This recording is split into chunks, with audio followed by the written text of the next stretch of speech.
permitir vai passar pelo cateterismo. E o Kleber, na sexta-feira à noite, resolveu entrar aqui dentro e cultuar com a gente, orar junto com a gente. Ele disse que se sentiu bem aqui no nosso meio. Então, hoje ele está aqui na escola bíblica também. Que Deus te abençoe, né, te conduza nesse momento, que você possa aprender junto conosco, porque nós também estamos aprendendo das coisas eternas. Amém? Glória a Deus. Irmã Rosilda voltou, não pode ver um ônibus que entra dentro, né? Eu tenho até medo de quando abre uma porta do ônibus que ela entra dentro. Gosto de uma viagem que é uma coisa doida. Vai para São Paulo, né, irmão? São Paulo, ó, firmeza. Glória a Deus. Quanto tempo. Irmãos, eu queria que você fosse em 1 Reis, capítulo 17. 1 Reis, capítulo 17.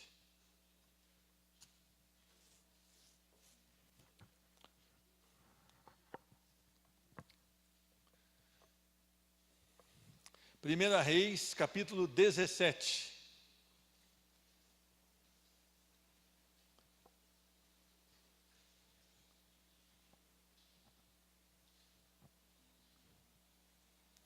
Nós vamos ler do versículo 1 ao versículo 7, você vai deixar aberto que a gente vai dar uma andada pelo texto, como diz o outro. Eu sei que o Samuel está pronto para ler, né, que ele gosta de ler, e ele é ousado quando fala, quem quer ler, ele já levanta, né? Então, o Samuel pode fazer essa leitura para nós, 17, do 1 ao 7. Espera aí, irmã, espera aí. Quer que o irmão vai te dar uma ajuda aí para a senhora estar junto com a gente, todo mundo juntinho. 1 Reis, capítulo 17.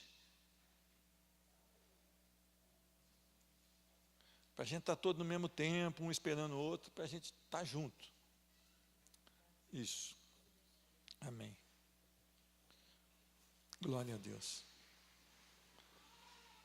Então Elias, o tibita, dos moradores de Gileade, disse a Acabe: vive o Senhor, Deus de Israel, perante cuja face estou, que nestes anos nem orvalho, nem chuva haverá, senão segundo a minha palavra. Depois veio a ele a palavra do Senhor, dizendo: vai-te daqui e vira-te para o oriente, e esconde-te junto ao ribeiro de Querite, que está diante do Jordão. E há de ser que beberás do ribeiro, e eu tenho ordenado aos corvos que ali te sustentem. Foi, pois, e fez conforme a palavra do Senhor, porque foi e habitou junto ao ribeiro de Querite, que está diante do Jordão. E os corvos lhe traziam pão e carne pela manhã, como também pão e carne à noite, e bebia do ribeiro. E sucedeu que, passados dias, o ribeiro se secou, porque não tinha havido chuva na terra. Amém. Glória a Deus. Pedir para o Florivan agradecer a Deus, Florivan, no nome de Jesus.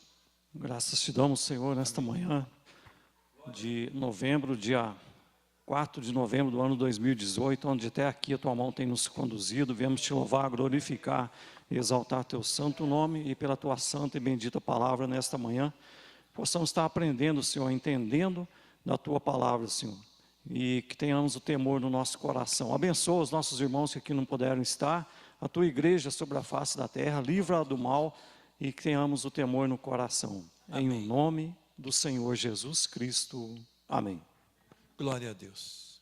Irmãos, Elias foi um homem poderosamente usado por Deus. Interessante que nas nossas orações, eu creio que nós pedimos isso ao Senhor.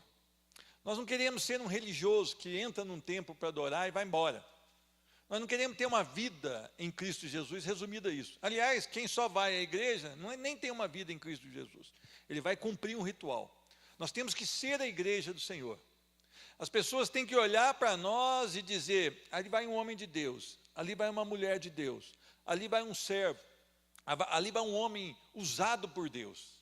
Este homem chamado Elias, ele nasceu na cidade de Tisbe, por isso chamado Elias, o Tisbita.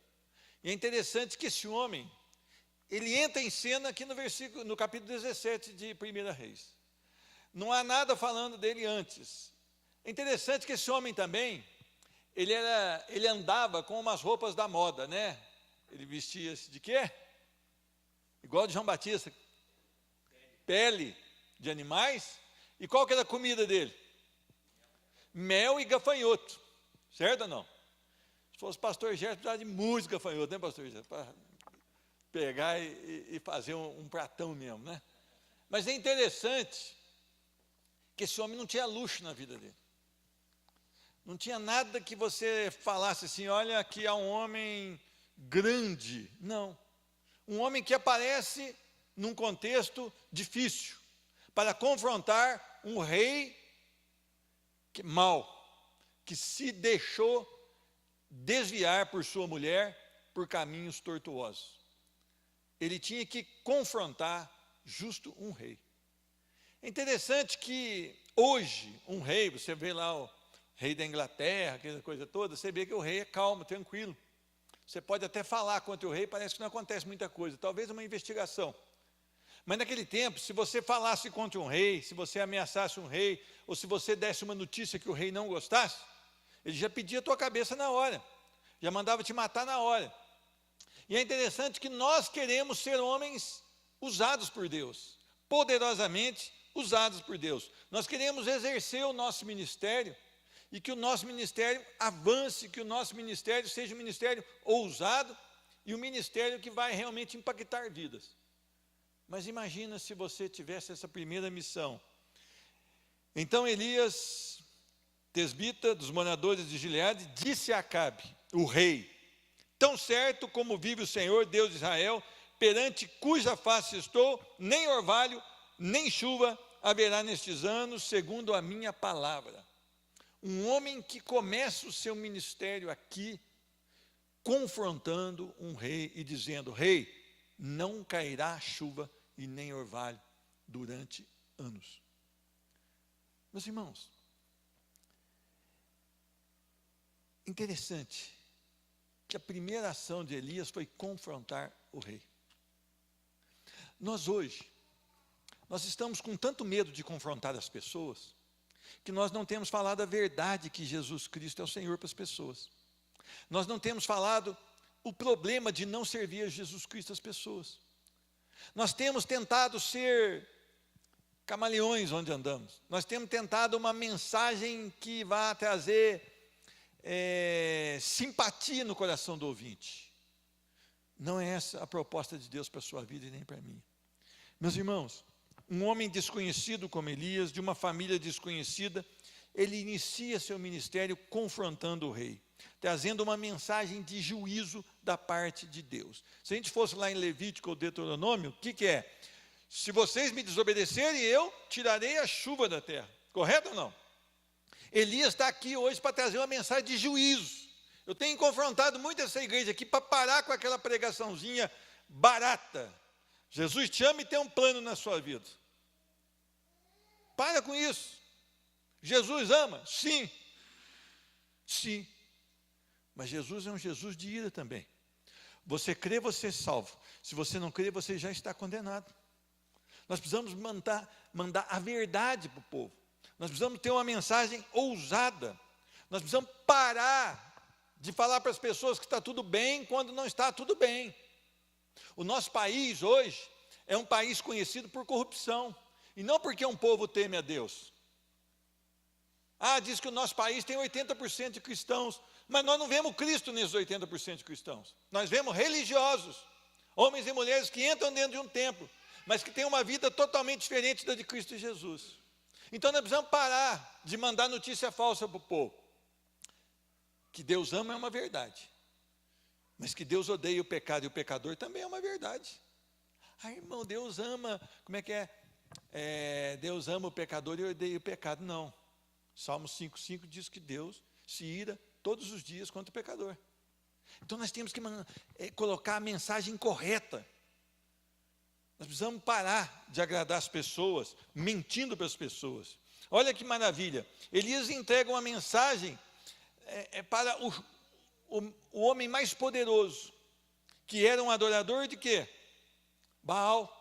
E qual que era o objetivo aqui? De Deus mostrar que Baal não era Deus, mas que ele sim era o Senhor. Então nós temos um objetivo. Nós temos que cumprir a nossa missão, nós temos que confrontar as pessoas, nós temos que levar uma mensagem, não uma mensagem adocicada, mas uma mensagem real para as pessoas. Às vezes, você pensa que você vai perder as pessoas se você falar a verdade. As pessoas já estão perdidas sem a verdade. Você precisa urgentemente falar a verdade para as pessoas. Se ela não está em Cristo, ela herdará o inferno. É a mensagem da palavra. Você sabia que Jesus falou na Bíblia mais sobre o inferno do que sobre o céu? Parece estranho, não parece? Porque o nosso Jesus que nós formamos no nosso coração, nós achamos que ele só fala do céu. Não, ele falou mais do inferno do que dos céus. E aí, você tem pregado a verdade? Você tem confrontado? Aqui era para confrontar o rei, e ele poderia morrer por confrontar o rei. Em segundo lugar, quando nós passamos, diz a palavra no versículo 2, veio a palavra do Senhor dizendo, retira daqui e vai para o lado oriental e esconde-se junto à torrente de Querite, fronteira de Jordão. O Senhor manda Elias para onde aqui? Para o deserto. Meus irmãos, nós temos orado para Deus afastar de nós o deserto. É interessante que quando Jesus ali é batizado, quando ele entra no Jordão e é batizado por João Batista, ali é uma manifestação do Pai que diz, esse é meu filho, em quem eu comprazo, e o Espírito Santo desce nele como uma pomba. Correto ou não? Ali a Trindade se faz presente no Rio Jordão. Mas diz a palavra que, terminado o batismo, o que o Espírito Santo fez? O Espírito Santo levou o Senhor ao deserto. Nós não queremos estar no deserto, meus irmãos. Quando você não tem enfermidade na sua família, que é um deserto, quando você não tem um problema com seus filhos, que é um deserto, quando você não tem um problema no seu trabalho, que é o deserto, você não ora como deveria orar.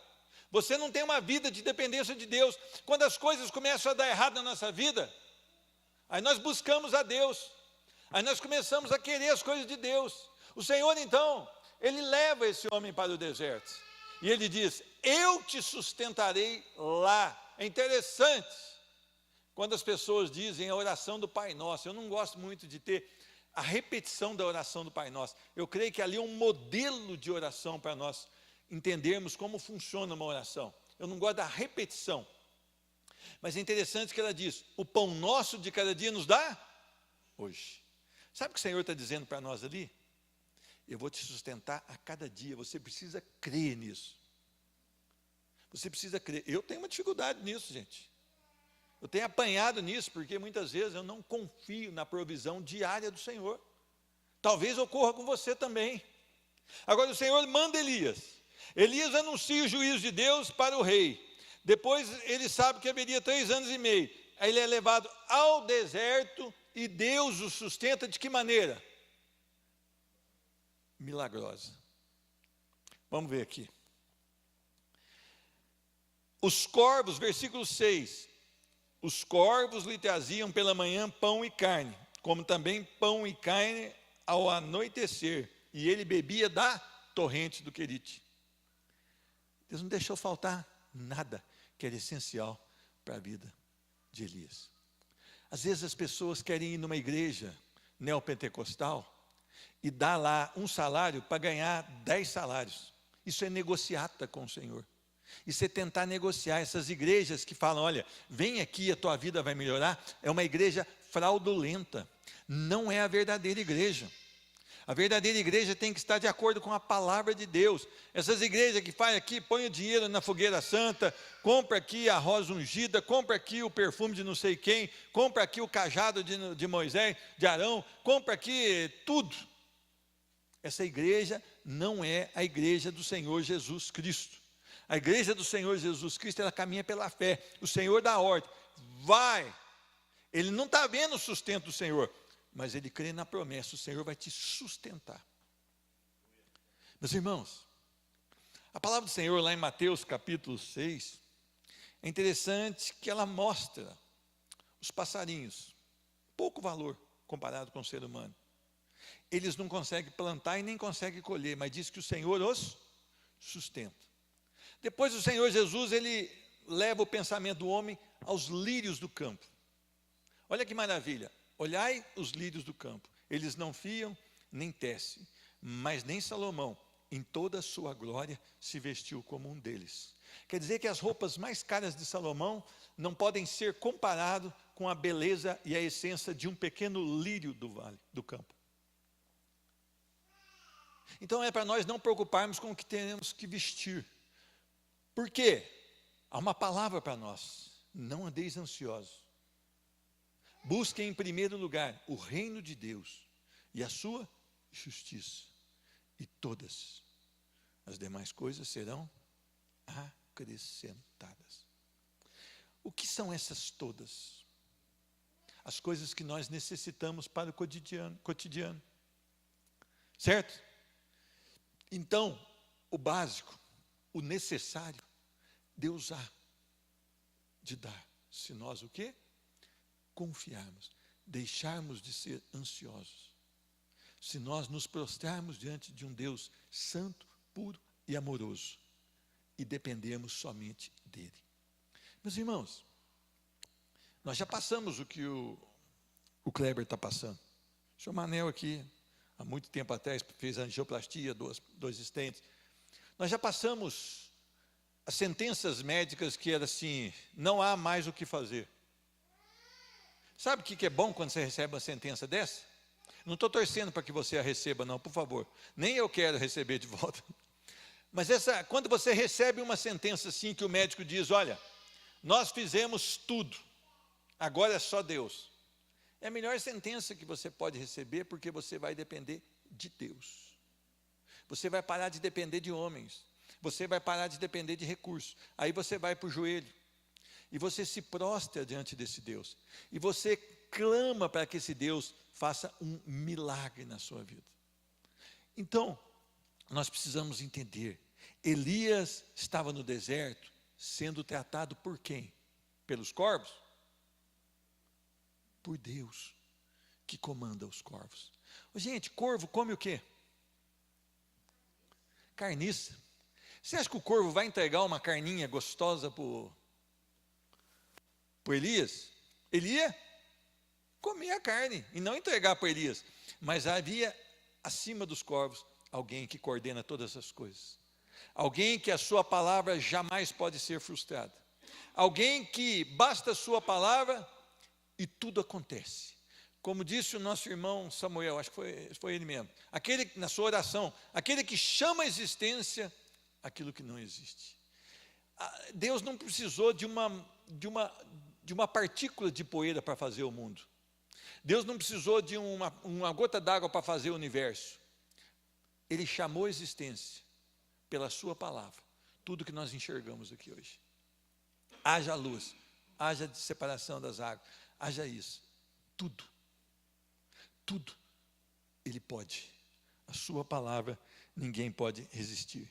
Meus irmãos, no deserto nós somos tratados antes de Deus nos usar. É interessante que muitas vezes no problema você não enxerga que Deus vai cuidar de você. E você também não enxerga que você vai sair fortalecido dele. Então nós não queremos o deserto de maneira nenhuma. Nós não queremos as coisas difíceis de maneira nenhuma. Então nós estamos aí com as orações hoje. Eu determino que não vai haver essa enfermidade. Eu determino que vai acontecer isso tal hora. Eu determino, eu ordeno que os anjos agora virem para mim. Os anjos são agentes ministradores do Senhor para cuidar daqueles que são salvos. Lê Hebreus. Não é para cuidar do fulano lá. É para cuidar do Senhor. Talvez antes dele ser salvo, o Senhor já sabendo da sua salvação, então cuide dele. Mas eles são agentes ministradores do Senhor para cuidar dos santos do Senhor. Terceiro lugar, Elias então é enviado a Sarepta. Sarepta quer dizer fornalha. E ali ele é moldado por Deus. Meus irmãos, hoje quando você liga para um pastor vir pregar, ele fala assim: qual que é o valor da oferta? Qual hotel que eu vou ficar? Tem ar-condicionado no hotel? O que eu vou almoçar? Onde nós vamos almoçar? O que vai ter no meu cardápio? É mais ou menos assim. Elias não, ele foi enviado a Sarepta. Para quem cuidar dele naquele momento? Uma viúva. E essa viúva era bacana, cheia do dinheiro. Estava passando por grande necessidade. O que ela tinha na casa dela? Um punhado de farinha e um pouquinho de azeite. E ela tinha conseguido 2 cavacos de lenha para cozinhar um bolo para ela e para o filho, e depois para os 2 morrerem. Olha para onde o Senhor enviou. Para uma casa que havia muita necessidade. Meus irmãos, nós não chamamos mais nenhum pastor que receba para pregar e que tenha exigência para se hospedar. Aliás, faz uns 2 anos que nós não chamamos nenhum pastor aqui. Nós estamos usando as pessoas que aqui estão para ministrar nesse tempo. Porque isso é inadmissível. Ver a arrogância dos pregadores de hoje. Ver onde eles estão com o topete. Eles estão fazendo do evangelho uma melhora de vida financeira. Este homem, então, ele é moldado. Sai do deserto e vai para a fornalha para ser sustentado para uma mulher que estava prestes a morrer de fome. Coisa estranha. Coisa estranha.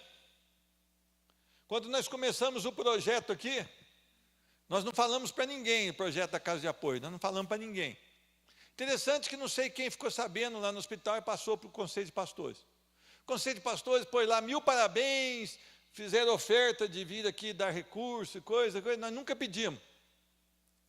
Eles ligaram para mim e falaram, o que você precisa? Eu falei, nós precisamos de oração. Nós nunca pedimos recurso para sustentar a Casa de Apoio. E os recursos chegaram, porque o extraordinário de Deus aconteceu. Nada tem nos faltado aqui. Nada tem nos faltado. Isso é a glória de Deus, meus irmãos. Vocês podem não notar, mas isso é a glória de Deus. Nós tivemos a irmã Valete, que permaneceu aqui 62 dias, é isso, pastor? 62 dias. E o seu marido depois ainda veio a falecer. Mas ela foi amada aqui 62 dias, foi cuidada aqui, e é interessante que ela falou, eu precisava vir aqui, não é porque o meu marido estava doente, é porque eu estava doente. Eu fui sarada em Cristo Jesus. Foi testemunho da irmã Valete.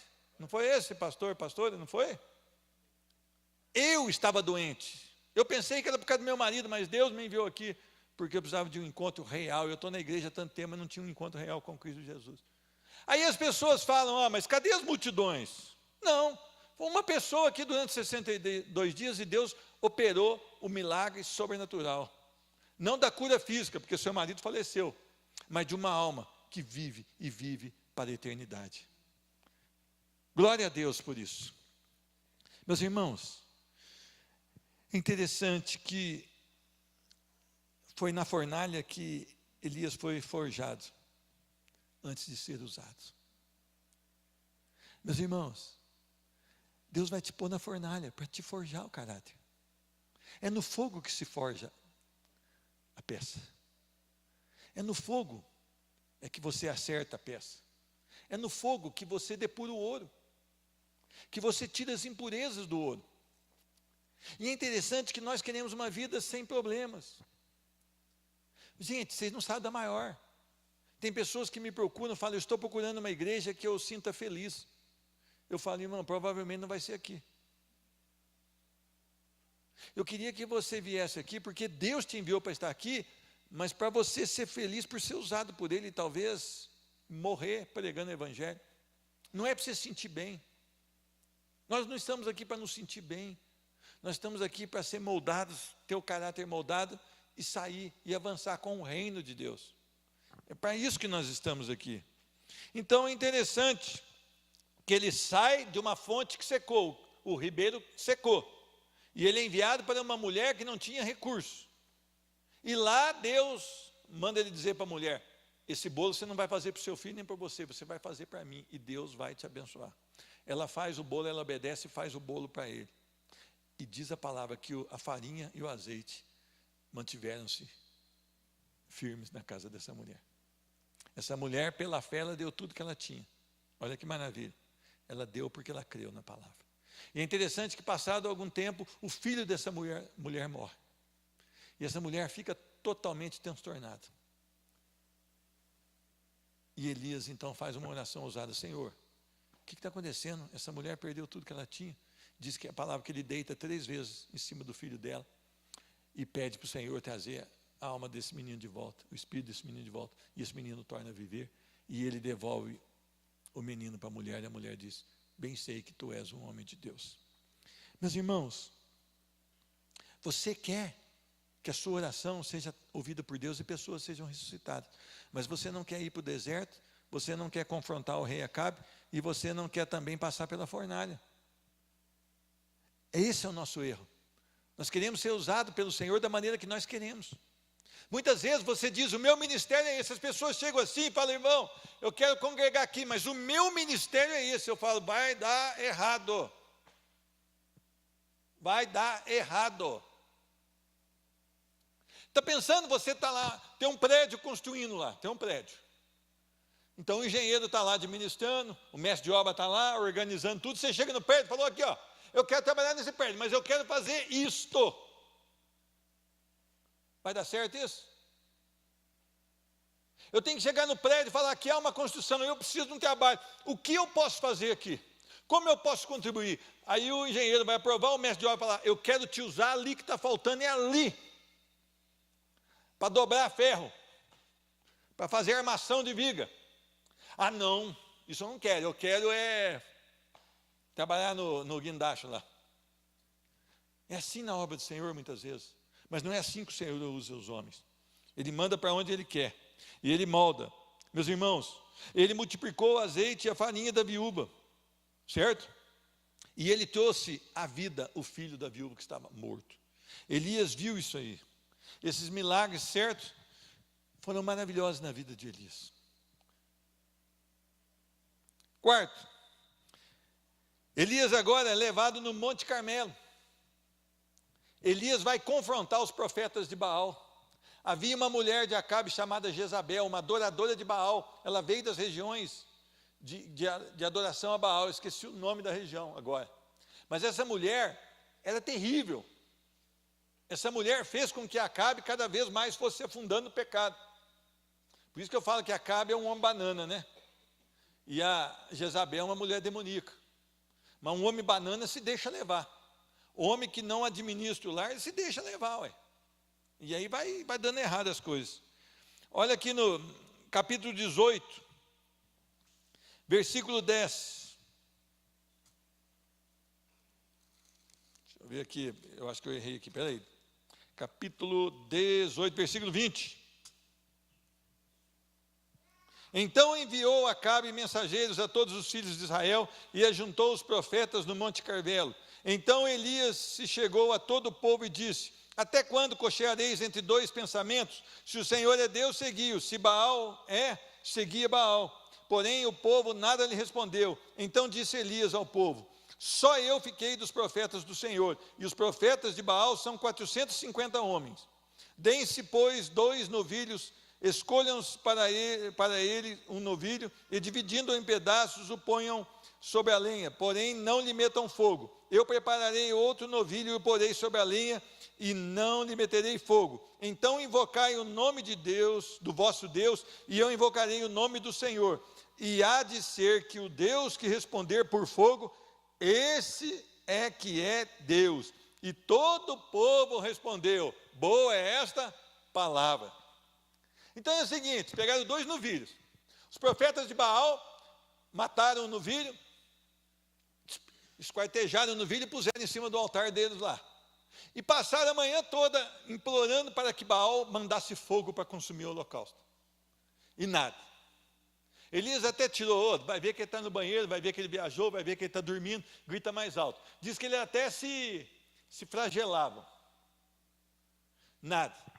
Chegou meio do dia, Elias falou: vem para cá. Matou o novilho dele, recuperou o altar, colocou o novilho sobre a lenha, e aí ele falou assim: agora me traz água. Ele fez um sulco grande ao redor do altar e começou a derramar água sobre o novilho. O que é isso? Ousadia na oração, porque com molhado é mais difícil queimar. E diz que ele derramou tanta água que encheu o suco que ele tinha feito ao redor. E aí ele clamou ao Senhor. Olha o que diz a palavra no versículo 36. No devido tempo, para apresentar a oferta de manjares, aproximou-se o profeta Elias e disse: ó Senhor, Deus de Abraão, de Isaque e de Israel, fique hoje sabido que tu és Deus em Israel, e que eu sou o teu servo, e que, segundo a tua palavra, fiz todas estas coisas. Responde-me, Senhor, responde-me para que este povo saiba que eu sou bom. Eu sou bom. É isso que está falando aí? O que está falando aí? Para que saibam que tu és Senhor, que tu, Senhor, és Deus, e que fizeste retroceder o coração deles. O que diz a palavra? Então caiu o fogo do céu, e consumiu o holocausto, e a lenha, e as pedras, e a terra, e ainda lambeu a água que estava no rego. Meus irmãos, sabe o que eu vejo hoje nas igrejas? Quando Deus opera um milagre, o crédito vai para o pregador, ou para aquela pessoa que orou. Eles até filmam hoje. Eles até põem no Facebook. Para quê? Por quê? Elias diz, para que o povo saiba que tu és Deus. O mérito do milagre é do Senhor. O homem não é nada. A glória é para o Senhor. E o objetivo é para que o povo se renda a quem? Ao Senhor.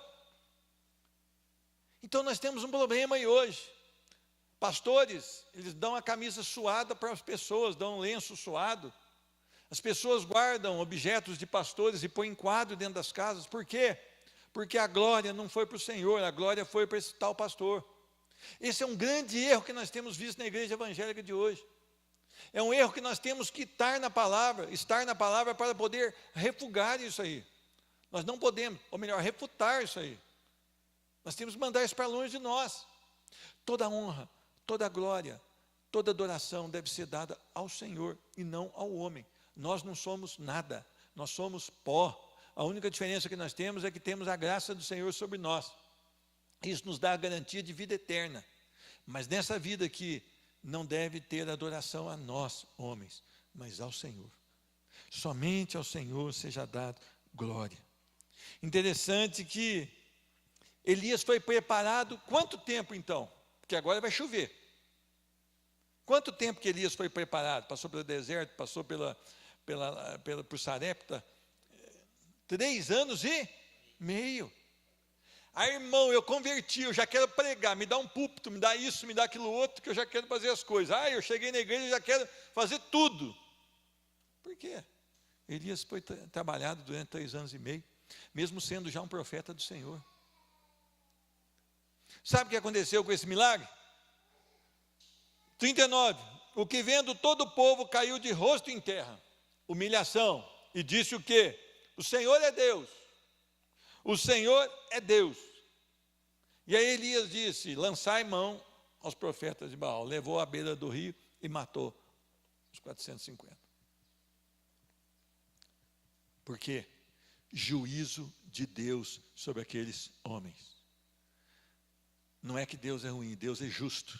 Aqueles homens foram mortos. A ira de Deus foi derramada sobre aqueles homens. Profetas de um Deus estranho. Baal era o Deus da chuva, da fertilidade, tudo. Então por que não choveu? Porque o poder só está no nome do Senhor Deus.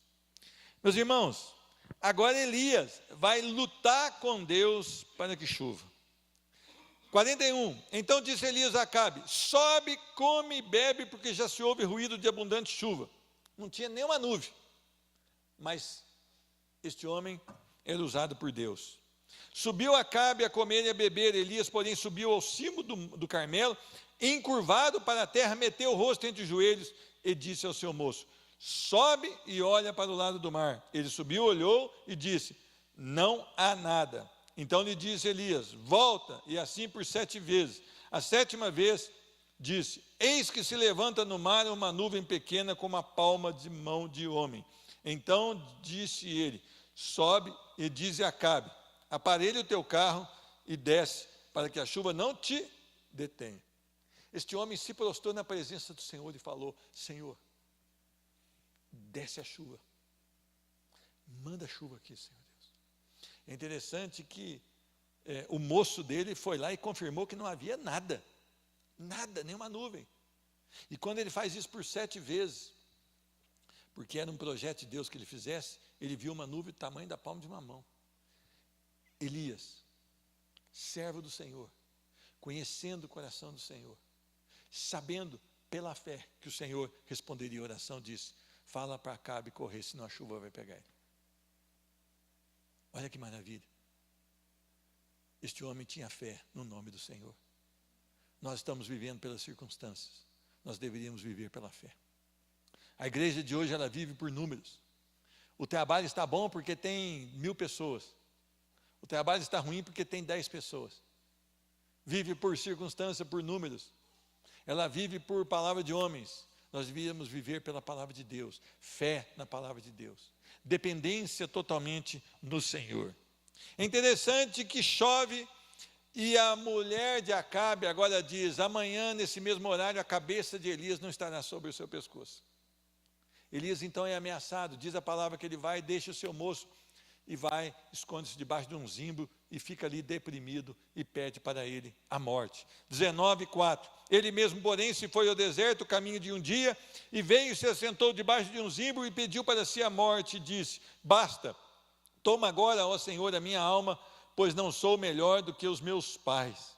Este homem, ele tinha lutado com os profetas, ele tinha lutado em oração com Deus, mas agora ele entra num tempo de depressão e ele espera agora que a morte o tome. Mas Deus havia de curar esse homem. Este homem ainda não tinha terminado tudo aquilo que Deus havia planejado para ele. E este homem então, ele é alimentado mais uma vez pela misericórdia e pela graça do Senhor. Deitou-se e dormiu debaixo do zimbro. Eis que um anjo tocou e lhe disse: levanta e come. Olhou ele e viu junto à cabeceira um pão cozido sobre as pedras em brasa e uma botija de água. Comeu, bebeu e tornou. Voltou segunda vez: levanta e come. Levantou-se, pois comeu, e com a força daquela comida caminhou 40 dias e 40 noites até Horebe, o monte de Deus. Meus irmãos, interessante, né? Com a força daquela comida, ele caminhou 40 dias e 40 noites. Humanamente, você consegue caminhar 40 dias e 40 noites depois de ter comido bastante? Você até passa mal, né? Nem não aguenta nem 3 dias, já cai, né? Olha que maravilha. Este homem, então, agora, ele é curado por Deus. Este homem agora é trabalhado por Deus. Quando ele estava desejando a morte, não havia mais perspectiva de nada no futuro. Deus, porém, tratou Elias, alimentou, colocou para dormir e ainda ordenou que ele caminhasse 40 dias. O que acontece? Quando ele chega no Horebe, ele tem uma experiência extraordinária com a glória do Senhor. O Senhor, então, o coloca na fenda e passa com a sua glória pertinho dele. Quando ele pensava que iria morrer, ele ainda estava para ver coisas maravilhosas no Senhor. Último lugar, 2 Reis, vamos lá, capítulo 2. 2 Reis, capítulo 2. Elias agora é trasladado. Só 2 homens foram trasladados: Enoque e Elias. O que é isso? O Senhor resolve tomar para si o seu servo. Que maravilha. O que a Bíblia fala a respeito de Enoque? Que Enoque andava com Deus. Será que nós temos andado com Deus? Será que nós temos caminhado realmente com Deus? Depois que Elias cumpriu todo o propósito de Deus em sua vida, ele foi arrebatado aos céus. Olha o que diz aí no capítulo 2, versículo 11. Indo eles andando e falando, eis que um carro de fogo com cavalos de fogo se separaram um do outro. E Elias subiu ao céu num redemoinho. Gloriosa a vida deste homem. Este homem que se dedicou a servir ao Senhor. Este homem que, pela fé, confiou na palavra do Senhor. Este homem que não confiou nas coisas circunstanciais e transitórias, mas nas coisas eternas. Aí eu pergunto, como está a nossa vida diante do que aprendemos aqui hoje? Como está a nossa vida? Tantas coisas nos têm impedido de adorar o Senhor.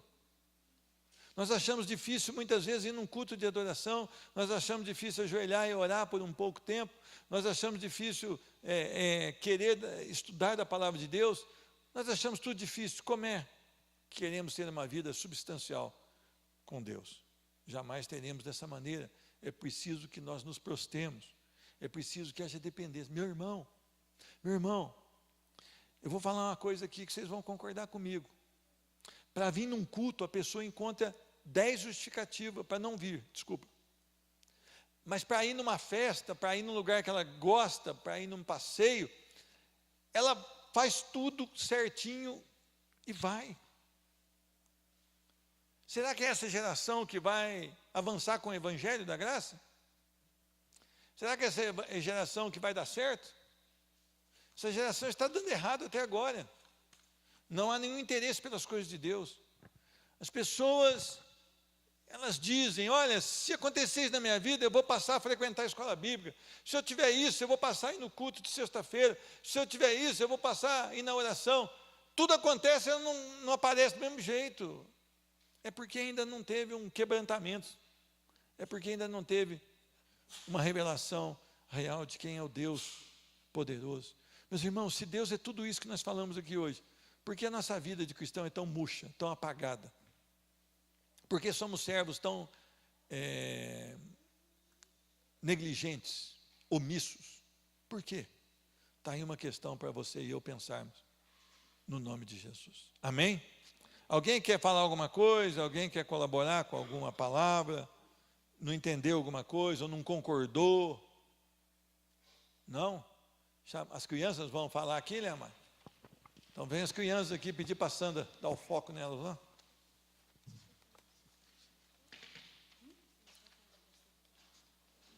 Glória a Deus. Pietro não sabe a lição? Que coisa mais feia, Pietro. Vem. Bom, primeiro nós vamos passar para a lição de casa, que é um versículo que eles têm que decorar toda semana, né? Eles escolhem e decoram. Passarão o céu e a terra, mas as minhas palavras não passarão. Amém. Deu um branco? Pietro, vem falar o seu. Hoje nós aprendemos a desobediência do povo de Judá, que o profeta Joel precisou ir lá e pedir para o povo obedecer a Deus, porque tinha muita seca, uma praga de gafanhotos, não chovia. Eles foram até o templo pedir para Deus, se arrependeram, como a gente deve fazer, né? Amém. Arrepender e mudar de vida, né? E Deus ouviu a voz deles e mudou toda a situação, e voltou a ter a chuva, não é? E tudo voltou ao normal. Então, vamos falar o versículo? Fiquei alegre quando fizeram vamos à casa de Deus. Amém. Porque o profeta Joel, ele falou, vamos reunir no templo do Senhor, mas vai todo mundo, até os bebês vão. Aí todo mundo foi na casa de Deus pedir para que Deus mudasse aquela situação. Glória a Deus. Amém. Aí para as mães que têm bebê, essa aí é a palavra, foi para vocês hoje. Pastor Gerson, vamos agradecer a Deus. Hoje, celebração da ceia do Senhor. Não é um ritual vazio. Não é um ritual vazio. É algo profundo nas nossas vidas. Queria que você orasse durante o dia de hoje, para que esse momento fosse um momento especial. Vou te convidar a ficar de pé, meu irmão, minha irmã. Nós vamos encerrar orando ao Senhor. Amém, glória a Deus. Eterno Deus e soberano Pai, nós te louvamos e te agradecemos, Senhor Deus, por mais essa oportunidade que o Senhor nos deu, Pai, de estar aqui na tua casa, aprendendo da tua palavra. Pai, em nome de Jesus Cristo, Pai, que tudo que nós temos aprendido na tua casa, com o toque do teu Espírito Santo, Pai, que as pessoas possam ver em nós, Senhor Deus, como viu nesse profeta Elias, Senhor Deus, que possamos ser reconhecidos como homens e mulheres de Deus, Pai. Em nome de Jesus Cristo, Pai, que possamos dar bom testemunho, Senhor Deus.